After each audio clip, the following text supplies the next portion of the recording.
അവനാത്മാവെ അഗ്നിനാളമായി അഭിഷേകാഗ്നിയായി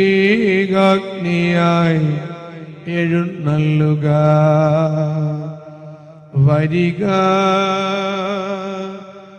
വാഴുക.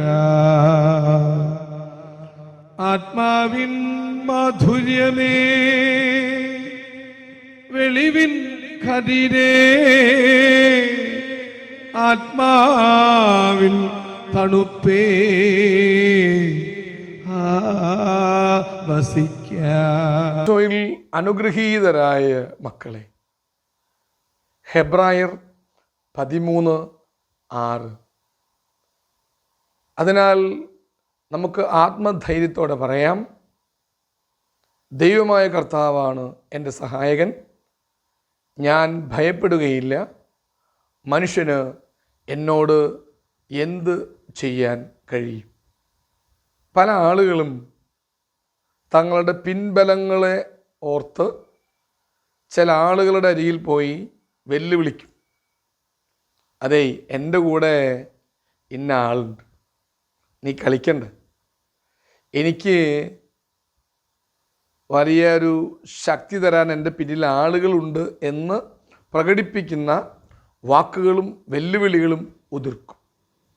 ചിലപ്പോഴൊക്കെ അടി കിട്ടി ഓടുകയും ചെയ്യും. ചില ആളുകളുടെ തിന്മകൾ ഇങ്ങനെ പുഴയൊഴുകും പോലെ വരുന്നത് കാണുമ്പോൾ ഞാനിങ്ങനെ ചിന്തിക്കാറുണ്ട്, ഇതിൻ്റെ പുറകിൽ എന്താണ്?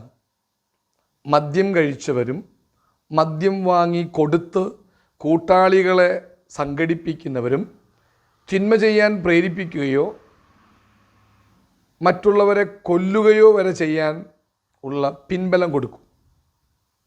എന്നിട്ട് കളത്തിലിറങ്ങി ചോരക്കളിയും കൊലപാതകവും കഴിയുമ്പോൾ, അല്ലെങ്കിൽ അനിഷ്ടകരമായ അധർമ്മം ഉള്ള കാര്യങ്ങൾ സംഭവിച്ചു കഴിയുമ്പോൾ വളരെ ഭംഗിയായി കൈ കഴുകി നീങ്ങി നിൽക്കുന്നതും കാണാം.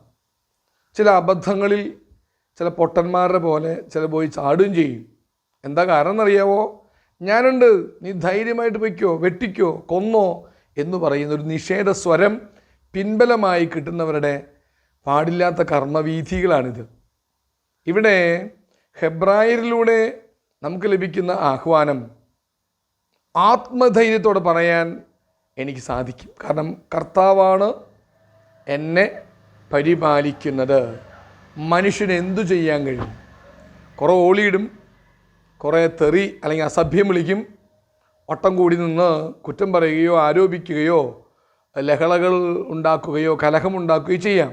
പക്ഷേ ആത്മാവിനെ തൊടുന്ന, ഒന്നും ചെയ്യാൻ കഴിയാത്ത ഈ മനുഷ്യനെക്കുറിച്ച് ഭയപ്പെടരുത്.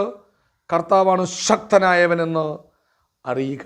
ഹല്ലേലൂയ, ആവേ മരിയ, ആമേൻ.